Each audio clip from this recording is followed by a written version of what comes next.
Cumprimento a todos com a paz do Senhor. Quem está feliz com Jesus nessa noite, encontre uma pessoa bonita do seu lado e dê um sorriso para ela, por favor.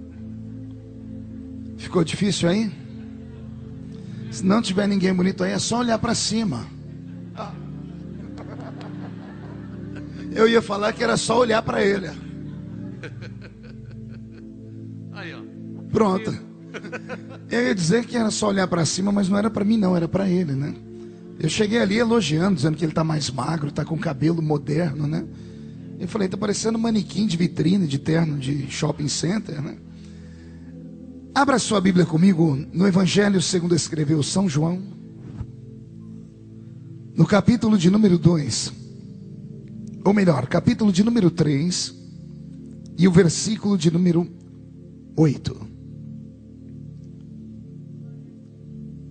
É uma honra poder estar de volta aqui na Assembleia de Deus Bom Retiro, rever o pastor James de Alencar, que é um grande amigo, é um líder, é um mestre, é um pai, e a única dificuldade que eu tenho é pregar perto dele, né?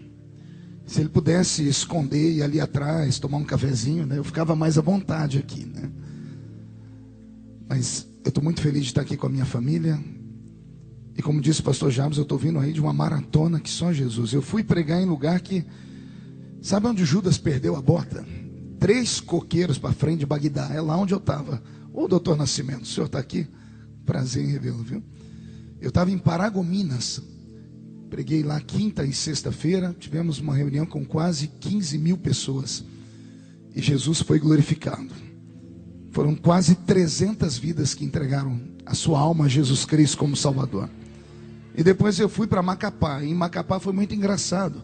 Era um ambiente que dá uns 3 pavilhões desse tamanho aqui. E acabou a energia. E nós ficamos 2h30 tentando esperar a energia voltar e não voltou. E aí encontraram um gerador. E um gerador, quando ligou no som, pastor James, eu falava aleluia, o povo entendia glória a Deus. Você ri porque não era você que tinha que falar. E eu preguei no escuro para 10 mil pessoas. Mas foi uma experiência profunda e tremenda. O pastor disse, luz não tem, mas som você pode gritar. Eu falei, então seja o que Deus quiser aqui. E quando fizemos o apelo, mais de 120 vidas vieram à frente do altar chorando, entregando a sua alma para aquele que é digno de receber a nossa adoração nessa noite, o Senhor Jesus. Vamos estar em pé? Vou pedir ao meu sonoplasta amigo para me dar um pouquinho de ganho aqui na voz, um pouquinho de agudo. Se você puder me dar, minha voz é muito afônica e o agudo me ajuda muito. Eu acho que você colocou grave. Um agudinho aqui para mim. Evangelho segundo escreveu São João, capítulo de número 3, versículo de número 8. Quem encontrou, diga amém. O vento sopra onde quer, ouves a sua voz, mas não sabes de onde vem e nem para onde vai. Assim é todo aquele que é nascido do Espírito. Amém. Fecha a Bíblia, coloque na cadeira, pegue na mão da pessoa mais perfumada do seu lado. Ainda dá tempo, né? Isso. Aperte a mão da pessoa com carinho até ela falar aleluia. Isso. Pentecostal que não faz barulho está com defeito de fabricação para mim, né? Vamos orar? Pai, nós te exaltamos, nós te glorificamos. Nós entendemos que esta noite é uma noite ímpar. A Assembleia de Deus Bom Retiro propõe uma campanha, Senhor, para que os meses que hão de vir sejam meses de glória, meses de conquista, de surpresas, de empreendimentos, de autoridade. E nós representamos essa noite em oração, mês de outubro. E eu tenho certeza, Senhor, que os seus filhos serão tomados pela sua unção nesta noite. E antes que eu comece a revelar os seus oráculos, cerque esta igreja com a sua presença, meu Pai. Num raio de 5 quilômetros, onde houver um demônio alojado, eu dou a esses demônios segundos para sumirem daqui. Porque se não sumirem, serão queimados pelo poder da sua glória, que aqui será derramada. Rasgue o céu sobre nós esta noite. Manda anjos de fogo descerem aqui. Que esses anjos desçam trazendo brasas de fogo nas mãos. Comecem a esparramar estas brasas entre nós. E onde houver um crente cheio do Espírito Santo, pega ele nesta noite, Jesus, e mostra o caminho da verdadeira e poderosa adoração. Fala conosco, fica conosco, é o que eu te peço agora e sempre, em nome de Jesus. E a igreja que é soberana diz amém. Os que podem tomar seu assento, aplaudindo a Jesus, porque Ele é bom, porque Ele é maravilhoso. Eu aprendi em alguns eventos, ouvindo alguns homens que são especiais para o Senhor Jesus, e entre eles ouvi muito o Dr. Mike Murdock, que é muito amigo do pastor Jabes. E eu aprendi com ele uma máxima, e a máxima é: o pregador deve se manter no equilíbrio daquilo que Deus o chamou para fazer. Embora eu tenha a nomenclatura de pastor, eu sou um evangelista. E a atitude do evangelista é uma atitude evangelística. O evangelista é aquele que chama o povo para a briga. E eu tenho redundância na área evangelística, porque eu sou um evangelista pentecostal até o tutano dos meus ossos. E você quer matar um evangelista pentecostal do coração, é ele ficar pregando e você ficar olhando para ele com essa cara aí, parecendo que foi batizado num pote de vinagre, né? Com olho seco igual olho de sapo que morreu no dia de enchente. Se travar a boca aí piora mais ainda, né? Então, se você quiser me ajudar enquanto eu prego, não me deixa sozinho não, tá? Faz aqui uma interlocução comigo, e o Senhor Deus que está aqui, abre a sua boca para adorar. Não economize gritos de glórias a Deus, aleluia. Se sentir no espírito de profetizar, profetize, porque esta é uma igreja pentecostal. E eu não me envergonho do evangelho de Cristo, porque ele é poder de Deus para a salvação de todo aquele que nele crê. Tem algum pentecostal que veio aqui nessa noite? Deixa eu ver. Então levante a sua mão direita para o céu comigo. Pentecostal obedece. Tem gente que nem para me obedecer presta. Raça ruim. Coloque a mão no ombro de quem está do seu lado com um carinho e respeito. Agarre a pessoa para mim, isso. Agora chacoalhe ela até ela ficar irritada, né? Para irritar ela, isso. Chacoalhe, acorde ela e diga: Deus te trouxe aqui hoje para isso, para sacudir a sua fé, para sacudir a sua chamada. E se tem alguém que acredita, dá um grito daquele tamanho para acordar a cidade. Isso. Glória a Deus. Eu estava perguntando a Deus o que ministrar numa igreja que recebe os maiores profetas do mundo. E o Senhor falou ao meu coração: ministra o coração deles a razão da causa de todos os grandes problemas na vida do cristão. Muitas vezes atingimos ou atacamos as áreas erradas da nossa vida por causa de peças do grande quebra-cabeça da nossa existência que acabam se perdendo no meio do caminho. Por exemplo, há um texto na Bíblia Sagrada muito antigo que conta a história de uma mulher que foi até o profeta arrastando seus 2 filhos com quem ela já havia confabulado e ensinado a eles como conquistar o coração do profeta. Ou seja, basta ficar com a carinha triste e só concordar com a mamãe e chorar com a mamãe, se for possível. E ela chega diante do profeta e começa a contar a ladainha dela, dizendo assim: olha, o meu marido era teu servo e ele morreu. E veio os credores para levar os meus 2 filhos embora como escravos. E eu estou aqui para o Senhor me ajudar. Essa mulher tinha um marido que trabalhava dentro do arraial dos profetas. Ou seja, o marido dela entendia muito de céu, entendia muito de milagre. Até porque ele era servo de um homem que fez o dobro de milagres do profeta Elias. Então, ao ser servo de um homem que conhece o céu pelo lado de dentro, essa mulher também deveria conhecer na casa dela as atitudes do Espírito. Mas o marido dela morreu. Os filhos estavam sendo levados para serem escravos. Ela vai até o lugar certo. Ela vai até o rancho dos profetas. Ela conversa com a pessoa certa, que era o líder espiritual do marido dela. Mas ela faz a coisa errada, porque ela tenta dizer para ele como ele pode ajudá-la. Ela diz para ele assim: olha, o meu marido era teu servo, era teu empregado. E o que é que uma mulher que tem um marido que trabalha numa empresa e o marido morre vai fazer na empresa se não pedir uma indenização?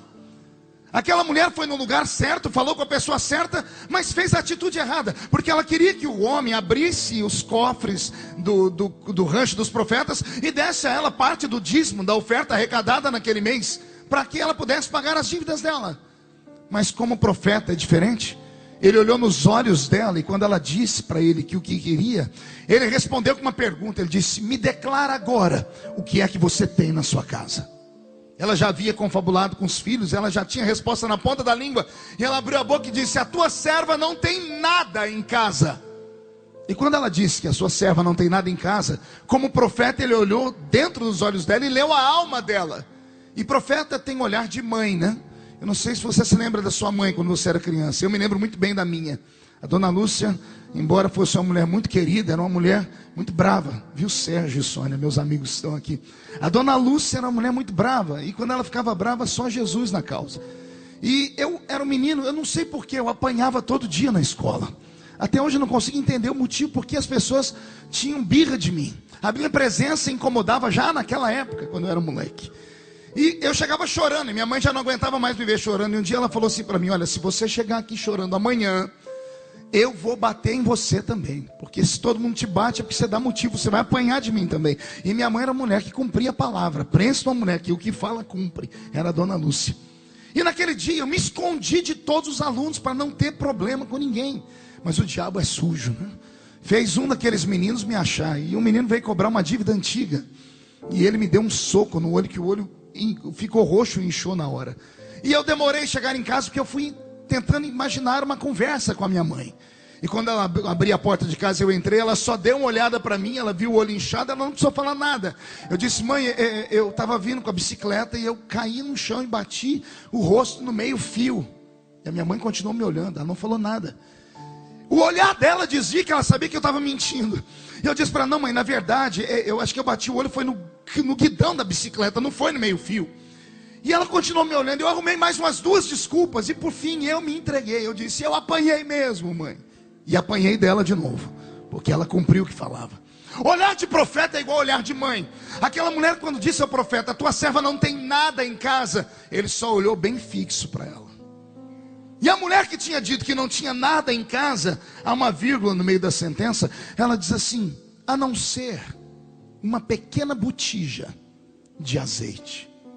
Poxa, que crescimento! Para quem não tinha nada em casa, de repente, do meio do nada, encontra uma botija de azeite. Então já começamos aqui a encontrar um problema dessa mulher. Não é que ela não tinha nada, é que o que ela tinha em casa ela não dava valor. E o profeta entendeu isso pelo Espírito. E quando ela disse: a tua serva tem uma pequena botija de azeite, ele olhou para ela e disse: o seu problema vai ser solucionado, mas não é aqui, é lá na sua casa. Porque o que está faltando para você não é aqui, é lá na sua casa.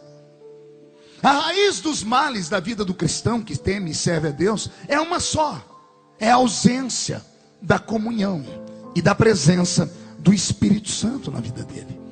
Porque uma pessoa que está cheia do Espírito Santo, ela pode estar com um filho morto no 2º andar da casa. Ela sai andando pelas ruas e o povo pergunta: como vai você? Vai tudo bem.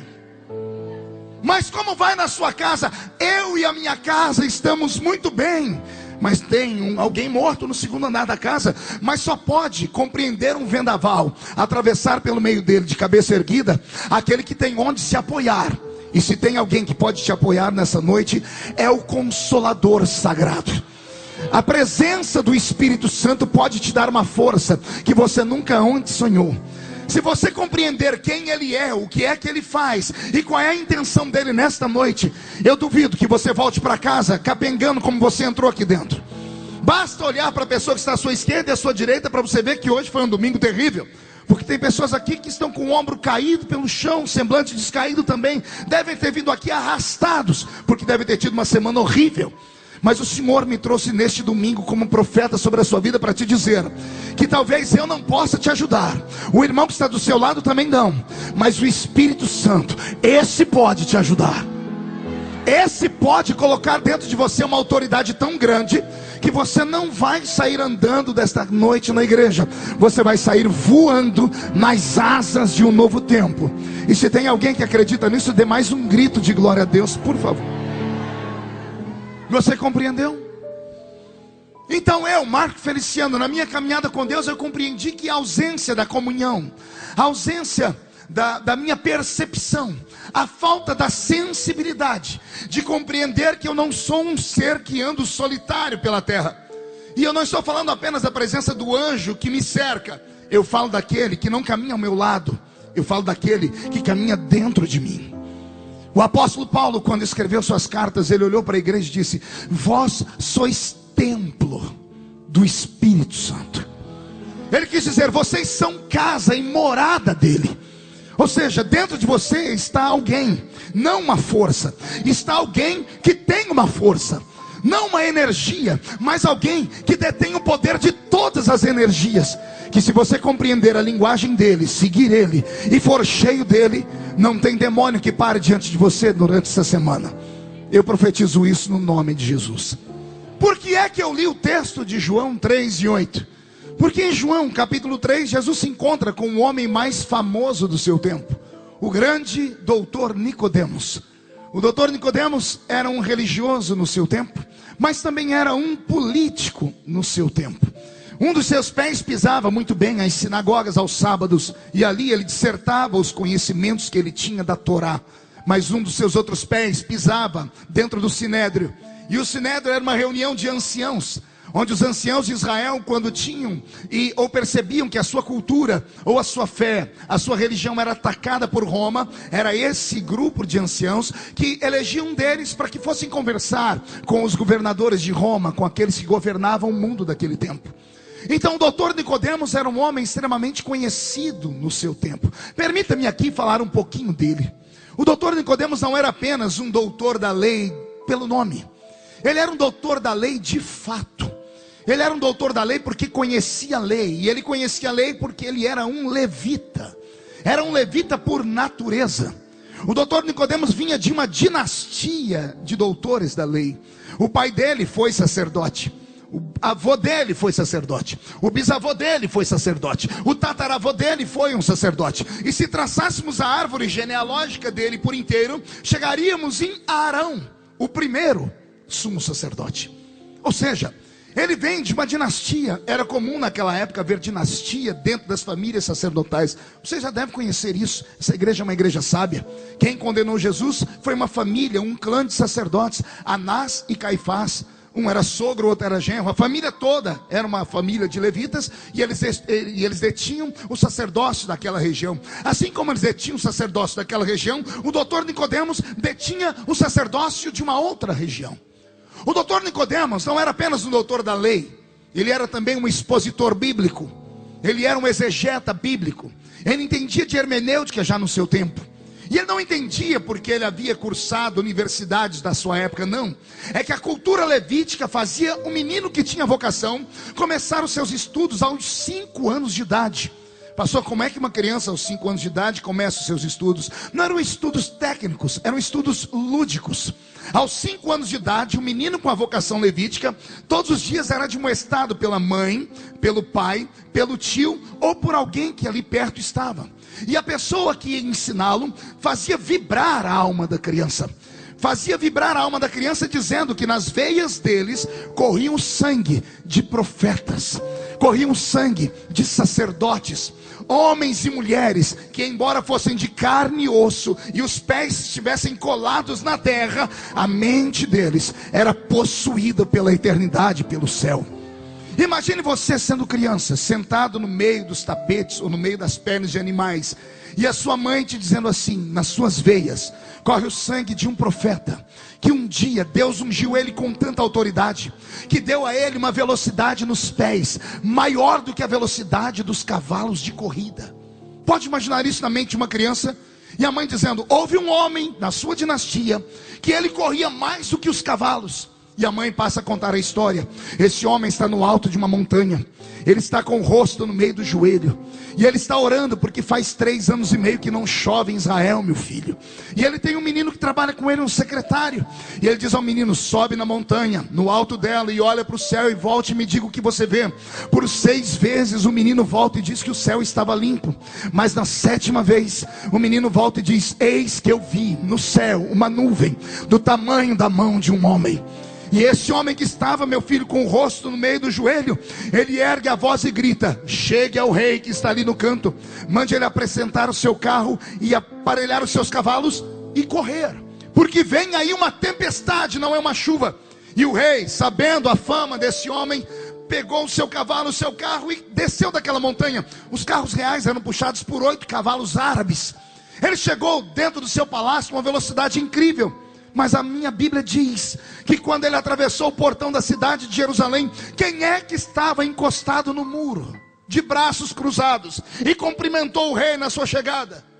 O mesmo profeta que estava no alto da montanha, ajoelhado, que antes havia dito: mande o rei aparelhar o carro e correr, porque vem chuva aí. Ele não deu carona para o profeta, meu filho. Mamãe, como é que ele correu? O Senhor o transportou nas asas do vento. Se nós que somos adultos, pelo menos uma meia dúzia que é sensível, deu glória a Deus com essa palavra. Imagine isso na mente de uma criança de 5 anos. Isso vai para a mente e desce para o coração. Outro dia vão contar para ele a história de uma mulher. E alguém diz assim: meu filho, houve mulheres nessa terra, das quais você é herdeiro e descendente, seus ancestrais espirituais, que um dia no alto de uma montanha também, sentado debaixo de uma palmeira, julgou Israel. Uma mulher de 90 anos de idade, que colocou no eixo um dos maiores heróis de Israel, meu filho. Como assim, mamãe? O herói se chamava Baraque. O nome dele é o Homem do Trovão. Mas o Homem do Trovão estava com medo. Medo do que, mamãe? Imagina uma criança indagando. Medo de tomar conta das promessas que Deus havia dado. Como assim, mãe? Deus havia dito a Israel: a terra que mana leite e mel é de vocês, 100%. Não é 90, não é 50. A terra que mana leite e mel inteira é de vocês. E eu acho que eu estou liberando uma palavra profética. Alguém pode pegar aqui? Vou repetir. A promessa que Deus faz a você, ela é 100%, não é pela metade. Alguém toma posse dela? E o que aconteceu, mamãe? O que aconteceu é que esse que julgava Israel, ao invés de encarar os inimigos, encontrou no alto das montanhas flancos abertos e mandou que todas as tribos habitassem no alto da montanha. E o que aconteceu, mamãe? O que aconteceu é que um rei chamado Jabim, que tinha 900 carros de ferro, começou a cercar a montanha, e todos os dias ele fazia uma passeata ao redor da montanha com 900 carros de ferro. 900 carros de ferro são pelo menos 1.800 rodas de ferro. 900 carros de ferro, 2 cavalos em cada um deles, são 1.800 cavalos. Todos eles no trote dos seus pés, somado à roda das suas carruagens, mais os soldados que estavam em cima desses carros, com a mão na espada, batendo nos seus escudos, fazendo barulho e gritando. O grito que saía daqui debaixo do vale ao alto da montanha fazia os hebreus que estavam aqui em cima ficarem com medo. E Baraque dizia: Deus nos deu a montanha, o inimigo pode gritar, mas não pode subir aqui. E todo mundo aplaudia ele, meu filho. Mas Deus visitou o coração de uma velha de 90 anos. E a velha mandou chamar Baraque. E Baraque foi com a sua escolta, achando que a velha tinha feito para ele um bolo de fubá, ou uma jaqueta tricotada, porque é isso que velhinhas fazem, não é? O que uma velha de 90 anos pode fazer com alguém, a não ser fazer um belo bolo de fubá, ou tecer um cachecol. E o grande Baraque, meu filho, o Homem do Trovão, olhou nos olhos daquela velha quando chegou e disse: oi, Débora, eu estou aqui, a senhora mandou me chamar, o que é que a senhora quer? Em que posso lhe servir? E Débora, tomada pelo Espírito, meu filho, olha para o Homem do Trovão e diz: assim diz o Senhor, não te chamei para ser covarde, não te chamei para correr de carros de ferro, não te chamei para esconder o meu povo da terra que eu dei de promessa. A terra é deles por inteiro. Baraque se apavora, começa a tremer, porque não é uma velha que está falando, é o Espírito de Deus dentro dela. E ele diz: o que é que eu faço? E Débora começa a cantar um hino profético. Ela diz: assim diz o Senhor, pegue os seus soldados e desce, porque antes de você chegar lá embaixo, o Senhor mandará o seu exército na sua frente. Aí a mãe passa a contar: meu filho, você não sabe o que aconteceu. Conta, mãe.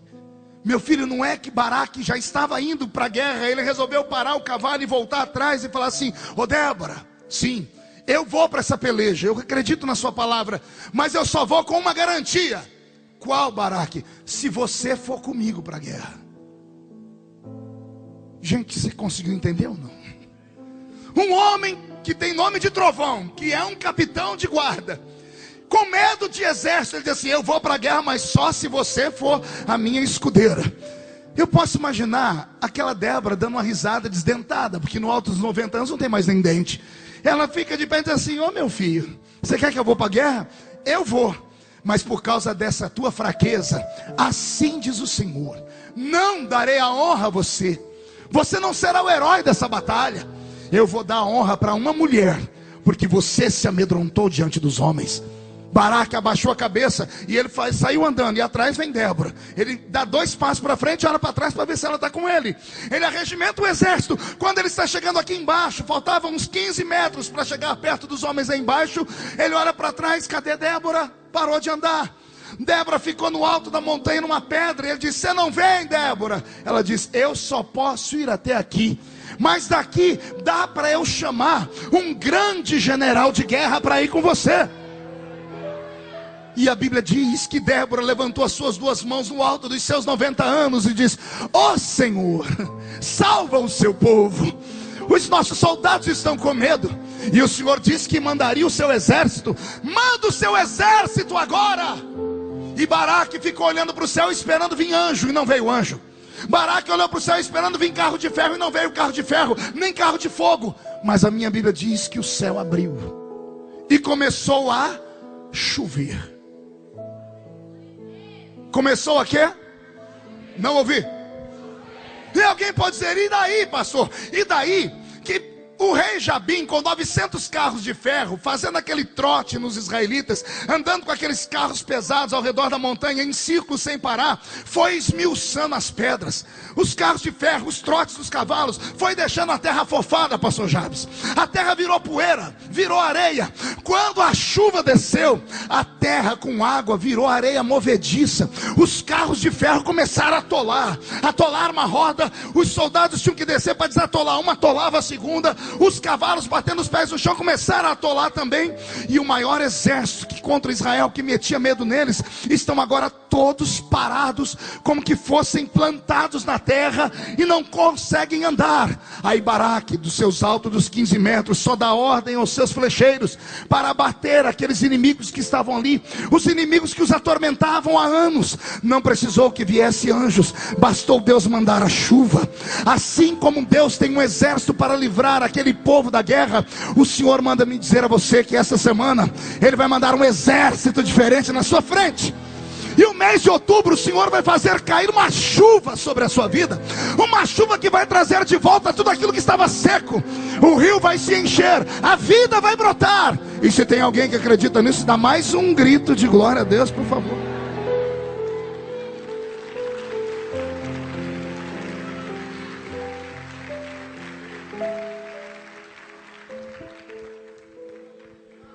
O doutor Nicodemos, que aos 5 anos de idade ouviu essas histórias, traçou a sua meta em ser um sacerdote também.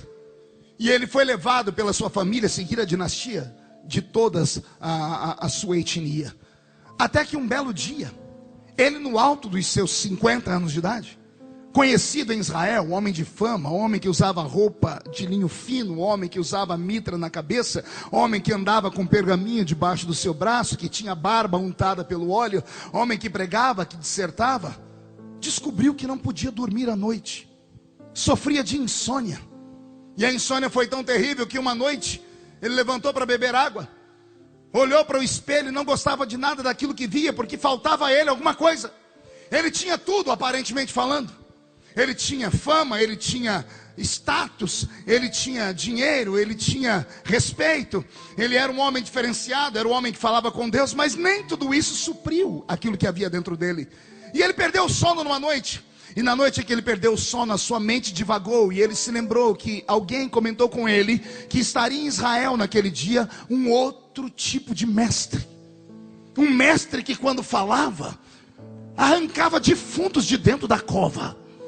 Um mestre que quando falava, até pecados perdoava. Um mestre que quando chegava com uma sabedoria tão grande, deixava todos os demais de boca aberta. Porque tudo que os sábios falavam, ele sabia. E tudo que ele falava, ninguém sabia pataquada de nada. Um homem anormal, o nome dele era Yeshua. Havia nascido lá em Belém, foi morar em Nazaré, saiu de Nazaré, veio habitar em Cafarnaum, e agora andava com uma multidão de 5.000 homens, fora mulheres e crianças, que eram alimentados por ele, apenas com 5 pães e 2 peixinhos. O doutor Nicodemos, na calada daquela noite, resolveu ir conhecer esse mestre de Israel. E ele foi de noite. Quando ele bateu a porta da casa onde estava esse homem, ele pensou que era uma reunião informal só de uma família. porque era uma família rica. Mas para surpresa dele, quando abriram a porta, a casa estava cheia. E quando Nicodemos deu uma olhadinha para dentro da casa, eu imagino todo mundo lá dentro abaixando a cabeça e se escondendo. Quer perguntar o porquê? Só falo se todo mundo perguntar. Lá dentro da casa daquele homem estavam todos os membros da igreja dele.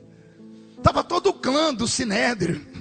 Estavam todas as pessoas mais achegadas, os levitas mais importantes. Quando viram que o pastor deles entrou, todo mundo abaixou a cabeça e falou: você é excluído agora. E o doutor Nicodemos, quando chegou ali, também ficou em saia justa, porque ele não foi ali apenas para discutir, ele foi ali para ouvir alguma coisa que aliviasse a alma dele, que fizesse ele voltar a dormir tranquilo. Mas quando ele chega naquela casa e a casa está cheia de pessoas que ele conhece, ele tem duas opções. Ele pede para falar com Jesus e conta para ele as suas falências, as suas fraquezas, e ele vai ter que abrir e dizer assim: eu tenho tudo, mas não tenho nada. E eu queria que o senhor me respondesse por quê. Mas se ele fizer isso, a multidão vai dizer: mas não é esse o que nos ensina, não é esse o que nos representa, não é esse o homem famoso, não é esse, não é esse, não é esse. Então ele corre o risco de ganhar a paz interior, mas corre o risco de perder o seu emprego, o seu nome. Então ele tem uma segunda opção. Pergunte qual? Ele tem a opção dele esquecer o que ele foi fazer ali e ele mostrar para o povo porque ele era o cara. E é isso que ele resolve fazer. Quando a multidão abre para que ele chegue, todo mundo para de falar, inclusive Jesus. O anfitrião da casa apresenta: está aqui o doutor Nicodemos, mestre de Israel, o homem do Sinédrio, o homem que quando aponta o dedo para Israel, ou ele decreta a vida, ou ele decreta a morte. É ele que faz uma parte da população se emocionar, porque são pessoas equilibradas, com famílias estruturadas. E é ele que faz uma outra parte da população desejar a morte, porque são homens e mulheres com desvios sexuais, são pessoas que nasceram com anomalia física. Então esse é o homem que fala com Deus. Está ele aqui, vamos ouvi-lo, porque ele é a maior autoridade. E o doutor Nicodemos começa o sermão dele. Olha para Jesus e diz: eu sei que tu és mestre, vindo da parte de Deus, porque ninguém pode fazer os sinais que tu fazes se Deus não estiver com ele. Se você deu glória a Deus aqui, imagina os membros da igreja dele lá. Só não falar em línguas, pastor Jabes, porque o Espírito Santo não tinha descido ainda. Senão o povo tinha entrado num reteté. Porque tudo que o povo gosta é de ouvir alguém que sabe falar e tem o que falar. E quer deixar um pregador mais feliz é o povo gritar, Sérgio. Quando o povo gritou, eu imagino que Nicodemos engatou uma quinta marcha, encarnou um evangelista. E deve ter dito assim: já que o povo gostou, deixa eu mostrar que eu conheço Bíblia. Eu já li sobre ti, Yeshua. Eu li sobre ti em Gênesis, Êxodo, Levítico, Números, Deuteronômio, Josué, Juízes, Ruth, Samuel, Reis, Crônicas, Esdras, Neemias, Esther, Jó, Salmos, Provérbios, Eclesiastes, Cântaros, Isaías, Jeremias, Lamentações, Ezequiel, Daniel, Joel, Amós, Obadias, Miqueias, Naum, Sofonias. Eu li sobre ti em todos os parâmetros do nosso Velho Testamento. Eu li sobre ti na parábola da revelação de Moisés. E um homem que começa a falar muita coisa desse jeito inflama a multidão. A multidão lá dentro está empolgada. E quando Nicodemos termina, o povo está aplaudindo, emocionado, dizendo: esse é o cara. Só tem uma pessoa naquela reunião que não se empolgou. Do jeito que ele estava, ele ficou: Jesus. E agora que Nicodemos terminou, está respirando, esperando ver o que vai acontecer. Eu imagino Jesus dizendo assim: parabéns, posso me aproximar? Lá vem Jesus, cordial, educado: amigo, qual foi a faculdade de teologia que você frequentou? Quem foi o mestre que te ensinou? Há muito tempo eu não vejo alguém pregar como você. Poucas pessoas têm a revelação que você tem de quem sou eu, de onde eu vim. Rapaz, você é quase perfeito. Esse quase perfeito deve ter mexido no ego dele. Com licença, por que quase? Não, é que de tudo que você falou, eu percebi só uma coisinha, mas é uma coisinha pequena.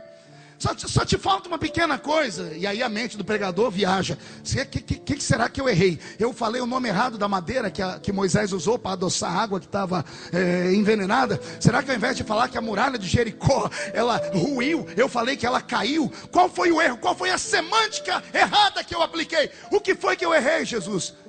Não, é uma coisa muito simples. Não pode falar, aqui eu não tenho que esconder não, eu sou humilde. Amigo, só te falta nascer de novo. E eu vou dar o golpe de novo. Amigo, só te falta uma coisa: você precisa nascer de novo. Agora, segure as palmas. Você pode imaginar o doutor Nicodemos, mestre da palavra, uma oratória impecável, uma verborragia perfeita. Pode imaginar o homem mestre dos vernáculos, ouvir aquilo, depois no alto dos seus 50 anos, ser repreendido publicamente. Ele não vai deixar isso barato. Como ele é um bom orador, todo orador sabe como vencer um blefe, porque ele era um blefe. Ele olha para Jesus e tenta descartar Jesus com uma piadinha. Ele olha para Jesus, é instantâneo que ele fala. Porque quando ele diz, você tem que nascer de novo, a multidão se apavora. E qual é o antídoto para isso? É você quebrar a área cognitiva daquele que está te falando. E ele quebra a área cognitiva de Jesus dizendo o quê?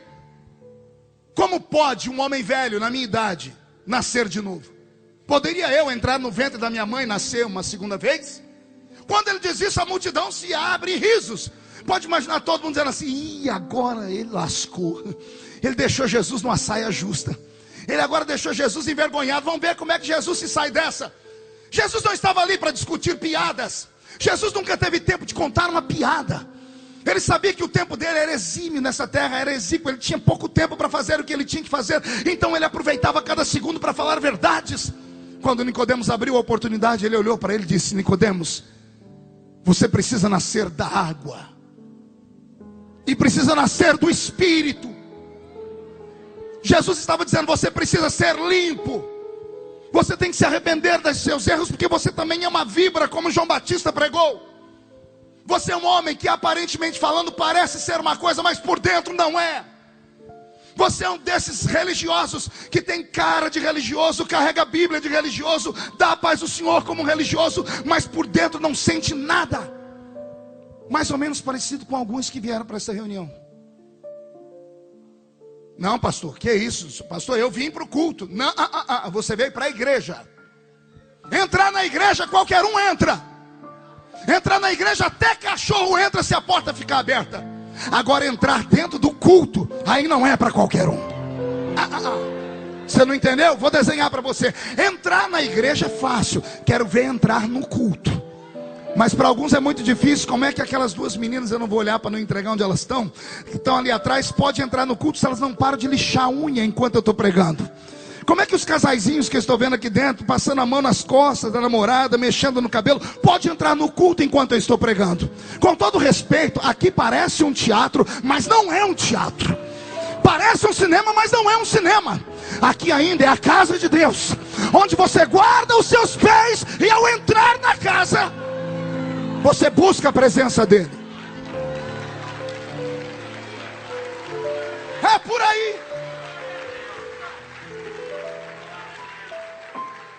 Nicodemos é o reflexo da religiosidade antiga. Ele não era um velho crente, ele era um crente velho. Oh meu Deus, que trocadilho é esse, pastor? Pega aí. O velho crente, eu entendo ele. O corpo envelheceu, os cabelos branquearam, a coluna se encurvou, mas ele ainda entra na igreja e quando ouve a palavra, há lágrimas nos olhos. Ainda traz um lenço para o culto, na esperança de que o Espírito vai trazer arrependimento ao coração dele. Ele ainda dá glória a Deus sem que o pregador mande. Esse é o velho crente. Mas o tal do crente velho é uma desgraça. Ele envelheceu, não por fora, mas por dentro. Eu não sei em que caminhos ele andou, que ele acabou se esfriando. Não, pastor, calma aí, é que eu não sou mais crente daquela época sua, não. Eu sou um crente moderno, eu sou do século 21. Ei, pastor, eu tenho anel de formatura, eu tenho um carro importado ali fora, Belaroba. Com todo respeito, aguenta o pregador lá do meio da roça. Com todo respeito, quem foi que disse para você que intelectualidade, que riqueza pode fazer pressão para que você não seja sensível? Quem foi que botou isso na sua cabeça? Quem foi que te disse que congregar numa igreja muito bonita e rica, com pessoas importantes, te dá o direito de passar o culto inteiro calado, fechado, absorvendo, dizendo, não, pastor, eu não sou mais um crente menino? Não é mesmo? Aconteceu alguma coisa, uma tragédia no meio do caminho. É por isso que você está vazio, é por isso que igreja nenhuma presta para você. É por isso que ao entrar aqui dentro, você entra seco e sai daqui mais seco do que entrou. Pastor Jabes me arruma 2 seguranças para sair comigo aqui. Se você quer uma coisa de Deus, você vai ouvir o que Deus tem para te falar. Não suporto, não sei como você aguenta ficar sentado perto dessa alma que está do seu lado. Tem acontecido milagre quando ele entra no culto. Cai neve em cima da pessoa, de tão gelado que ela é. Se você ficar mais 5 minutos perto dela, você pega um resfriado. Amigo, você não leu a placa dessa igreja? É Assembleia de Deus.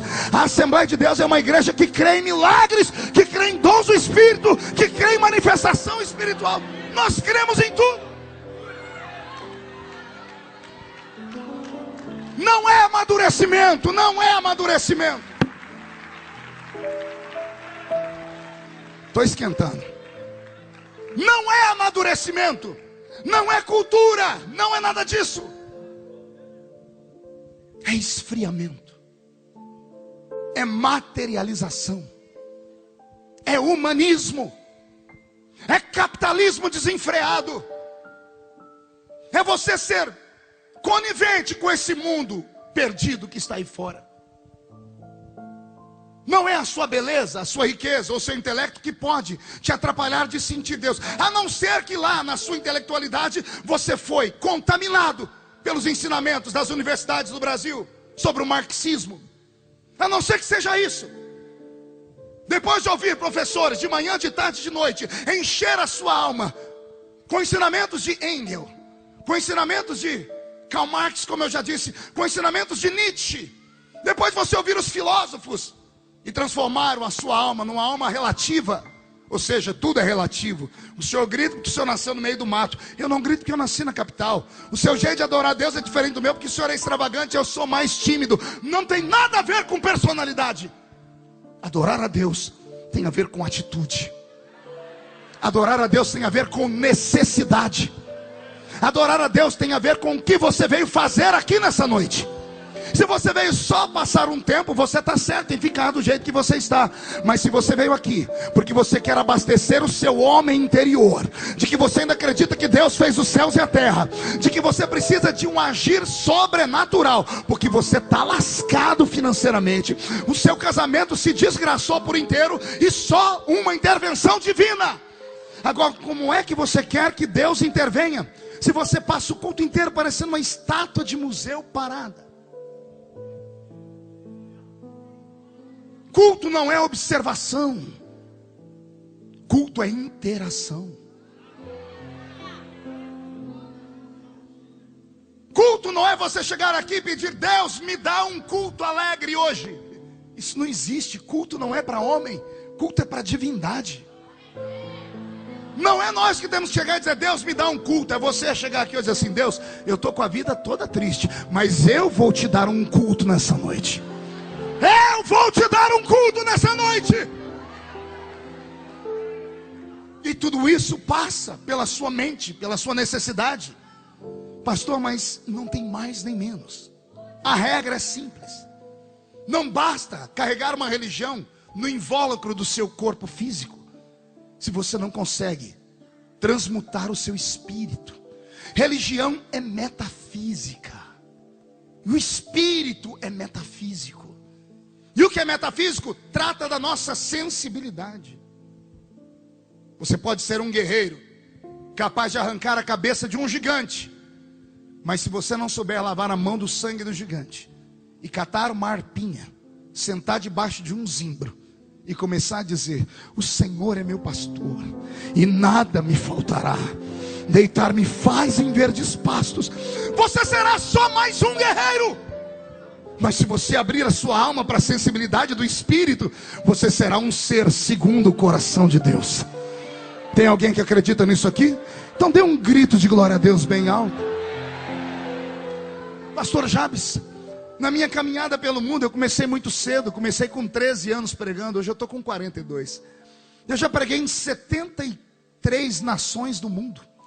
E no Brasil, mais de 3.000 cidades. Nós temos 5.000 e poucos municípios. E em mais de 3.000 municípios esses pés aqui foram. E essa garganta, essa voz ficou rouca de tanto pregar.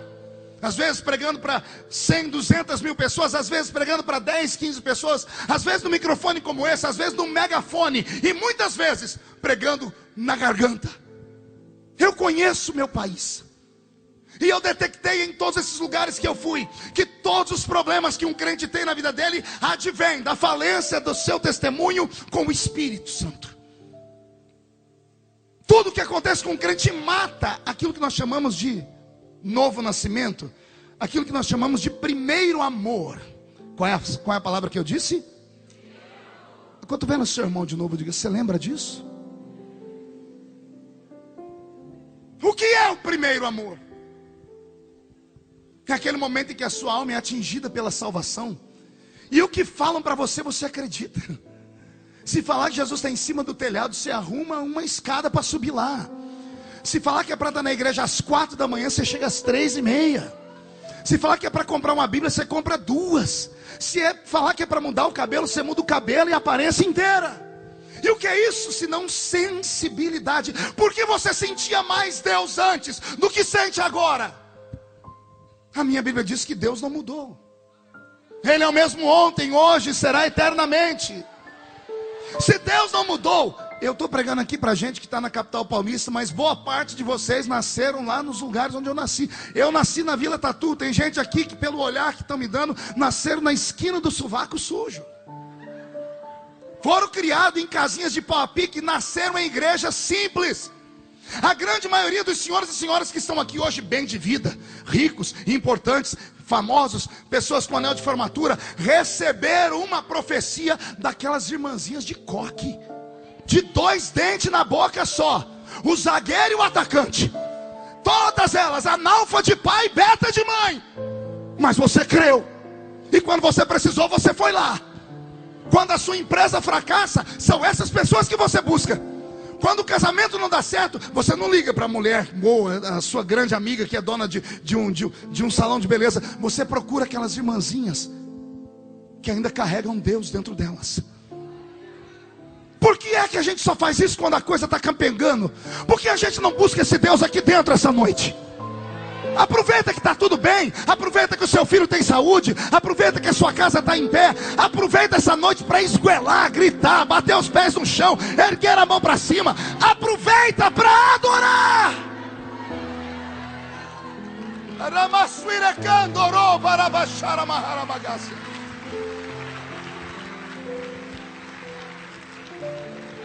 Perceba, estamos no meio de uma reunião pentecostal.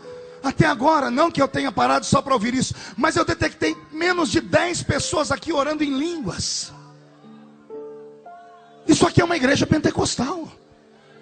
Os milagres que nós queremos, essa campanha que estamos fazendo aqui, é para mexer com o coração de Deus. Agora eu te pergunto, como é que você quer mexer com o coração de Deus, se você passa o culto inteiro paralisado do jeito que você está? Eu estava pregando aqui, pastor Jabes, na rodovia Anhanguera, tem uma cidadezinha, eu não vou citar o nome por ética, ainda bem que o Senhor me segurou. Assembleia de Deus. Cheguei para pregar num culto de avivamento. Fui cuspindo fogo, eu sou evangelista. Pastor Nascimento, comecei a pregar. Eu comecei no Gênesis, eu fui até o Apocalipse e voltei. Aí eu comecei antes do Gênesis, fui depois do Apocalipse e não encontrava nada. Quando eu parava de pregar, eu só escutava 2 barulhos na igreja. O primeiro era o meu pulmão, e o segundo era os mosquitos que voavam. Eu engoli 2 ainda. Você ri porque não era você lá. Estava me dando desespero. De repente eu olhei lá para o meio da igreja, aquele silêncio, parecia um culto fúnebre. Entrou um grupo de 5, 6 pessoas, escolheram um lugarzinho lá atrás e sentaram. No próximo jargão que eu lancei, na próxima palavra de fé que eu lancei, só aquele grupinho gritou, glória a Deus. A igreja inteira fez assim, ó. E os 6 não se intimidaram não. Eu soltei outra palavra e eles, glória a Deus. E os crentes começaram a parar de olhar para trás. E esse negócio de glória a Deus pega. Isso pega. É só começar a fazer o teste para você ver. Isso pega. Porque quando a gente diz glória a Deus, nós não estamos dizendo glória aos homens. Talvez seja por isso que os nossos velhos pais não deixavam a gente aplaudir na igreja, pastor Jabes. Eu acho que era esse o pensamento deles. Não que fosse pecado, não é pecado aplaudir. Está na Bíblia, louvar o Senhor com palmas. O problema é que quando a gente aplaude, a linha que divide para quem é o aplauso é muito tênue. A gente não sabe se é para performance do pregador ou se é para Deus que está inspirando o pregador. Talvez seja por isso que a gente está gerando uma geração de artistas gospel, que quando eles cantam, o povo grita, delira, assovia, bate palma e o povo diz que está adorando a Deus. Eu tenho dúvida, porque alguns não acham que é Deus, não, acham que é eles, a voz deles, o jeito deles serem. Talvez seja por isso que os nossos pais falam assim: gente, dá glória a Deus quando ficar feliz. Talvez seja porque quando a gente bate palma, a gente esquenta as mãos, mas quando a gente dá glória a Deus, esquenta o coração. E quando você diz glória a Deus, não tem erro, porque aqui não é uma igreja de vários deuses. Pode olhar na nossa parede, não tem nem o desenho de um dele, porque só há um Deus. E quando nós damos glória a Deus, Ele recebe.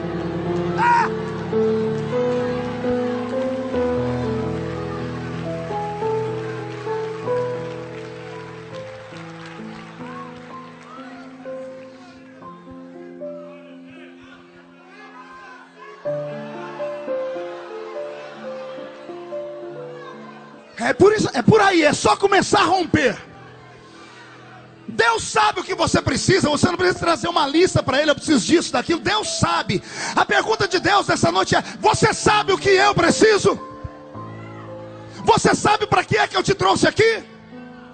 Eu te trouxe aqui para você adorar o meu nome, diz o Senhor. Eu te trouxe aqui para você glorificar o meu nome, diz o Senhor. Aquele grupinho começou a dar glória a Deus atrás, e eles me empolgaram. Começou a dar um glória a Deus aqui, outro aqui. De repente incendiou. Quando incendiou, eu fiz igual o Pelé. Aposentei a chuteira no auge. Parei a pregação no meio, chamei o povo para frente, fiz aquele movimento, entreguei o microfone e disse: amém. Estou terminando o culto. Aquele grupinho veio perto dos irmãos, juntou um monte de gente para tirar foto. Mas o grupinho disse: seu pastor, o senhor tem como tirar foto com a gente mora longe? Eu olhei para o grupo e falei: mas venho aqui agora.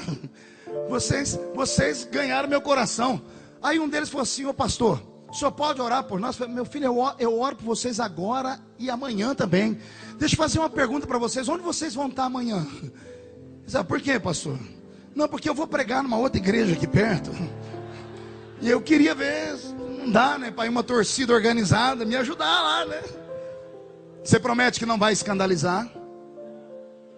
Promete para mim? Quando eu disse: vocês não têm como estar comigo amanhã, um deles falou assim: ô pastor, vai depender do nosso padre.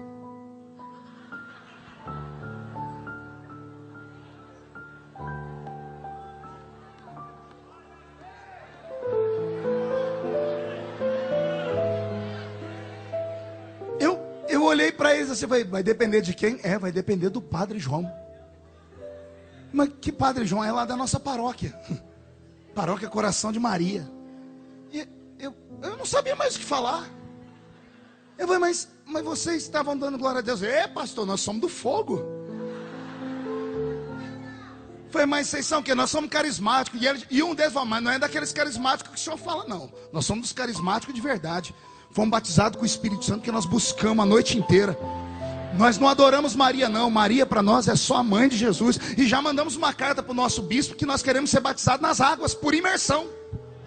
E aos seus DVD que põe fogo na nossa paróquia, pastor. Por isso nós viemos aqui buscar fogo. Eu falei: amém. Eu falei assim para eles: mas vem cá, já que vocês já estão assim muito parecidos com a gente, por que vocês não ficam aqui? Ele falou: não, pastor, aqui vocês têm fogo demais. Nós temos que queimar do outro lado. Me deu uma tristeza, porque eu estava pregando numa igreja de origem pentecostal, mas o fervor e a alegria do Espírito sumiram. E aí vem pessoas de um outro ritmo, cuja nossa teologia nem os aceita, e recebem aquilo que está escrito na palavra: derramarei do meu Espírito sobre toda a carne. Deus não tem monopólio de povo. Se você não busca, alguém busca. E quem busca, acha. Quem bate na porta, a porta se abre. Talvez o seu problema seja esse: a sua mente é uma mente muito intelectualizada. E a mente de um intelectual, ela é um problema, porque ela é muito analítica. E você fica filosofando o culto inteiro ouvindo o pregador pregar. E a sua filosofia vai de Shakespeare a Dostoiévski. To be or not to be, that's the question. Passa o culto todo imaginando como seria. Aí no fim vai em casa, senta com a mulher, conversa. Daqui 3 meses vai entrar no culto e vai dar glória a Deus. Alguém pergunta, o que foi? Não, eu estou lembrando daquilo que o pregador pregou há 3 meses atrás. Aquilo era de Deus. Por que não dá glória a Deus agora? Por que não busca Deus agora? Já sei, é a maquiagem. Ô irmão, compra uma que dura 24 horas. Já tem. Já sei, é que você trouxe um amigo muito importante. É por aí, pastor. Seu amigo não vai ficar escandalizado. O que escandaliza ele é mau testemunho lá fora. Pecado escondido, isso escandaliza. O poder de Deus não escandaliza. O poder de Deus vai despertar uma pergunta na cabeça dele: o que quer isto dizer? E aí basta alguém levantar e dizer: aqui não está ninguém bêbado. Todos estão debaixo da profecia de Joel, que está escrito que nos últimos dias derramaria o Senhor do seu Espírito sobre toda a carne. Vossos filhos e vossas filhas profetizarão, vossos jovens terão visões, e os vossos velhos sonharão sonhos.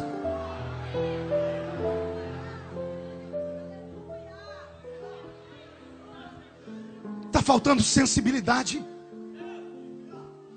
E aí às vezes a única maneira de Deus puxar a sua orelha é mexer naquilo que mais dói.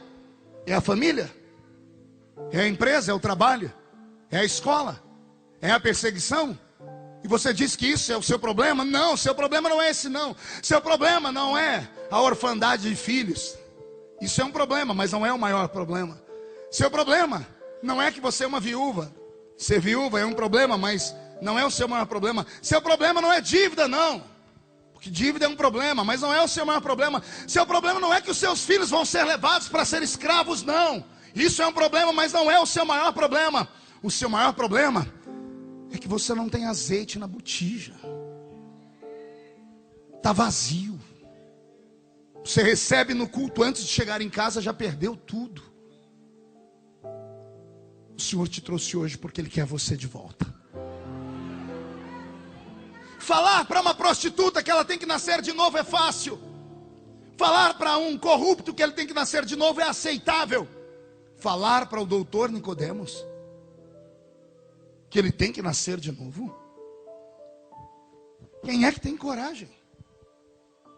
Esse irmão que está do seu lado aí, falar para ele que ele tem que nascer de novo, quem tem coragem? Não, pastor, cada um se vira com a sua vida.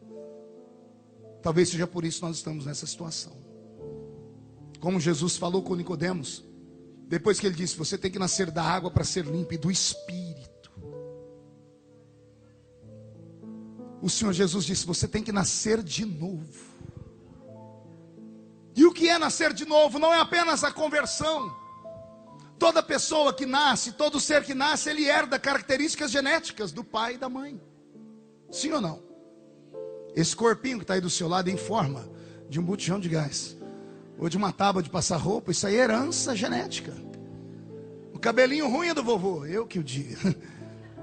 O olhinho vesgo é da mamãe, a perninha torta é da vovó. É uma construção genética. O seu genoma, o seu mapa genético recebeu orientação e informação de ancestrais, e nasceu essa criatura aí. Isso porque você nasceu uma vez. Mas eu estou pregando aqui para um único grupo nessa noite que nasceram 2 vezes. Quem nasceu 2 vezes aqui? Então faz a seguinte pergunta para o seu irmão: você nasceu de verdade de novo? Diga, quais foram as características genéticas que você herdou do seu novo nascimento? Como assim, pastor? Ora, se você nasceu do pai e da mãe e herdou características genéticas, ao nascer em Cristo, você também tem que ter herdado características genéticas dele. Ah, pastor, isso aí é só uma palavra de efeito. Não, não é. Porque a ciência diz que dons psicossomáticos também podem ser passados via DNA. O pai é músico, o filho torna-se músico também. A arte é passada geneticamente, mas a arte ela é lúdica, ela não é física. Mas o filho herda do pai. Sim ou não? Aí vem o maior ensinamento. Pergunte qual? Freud. Deixa eu pedir ajuda para o alemão. Freud diz que tudo que uma criança vê, ouve e sente de 0 a 7 anos, ou seja, começa no ventre da mãe até os 7 anos, vai dar a base da sua primeira perna, do seu caráter. E a segunda perna é construída dos 7 aos 12.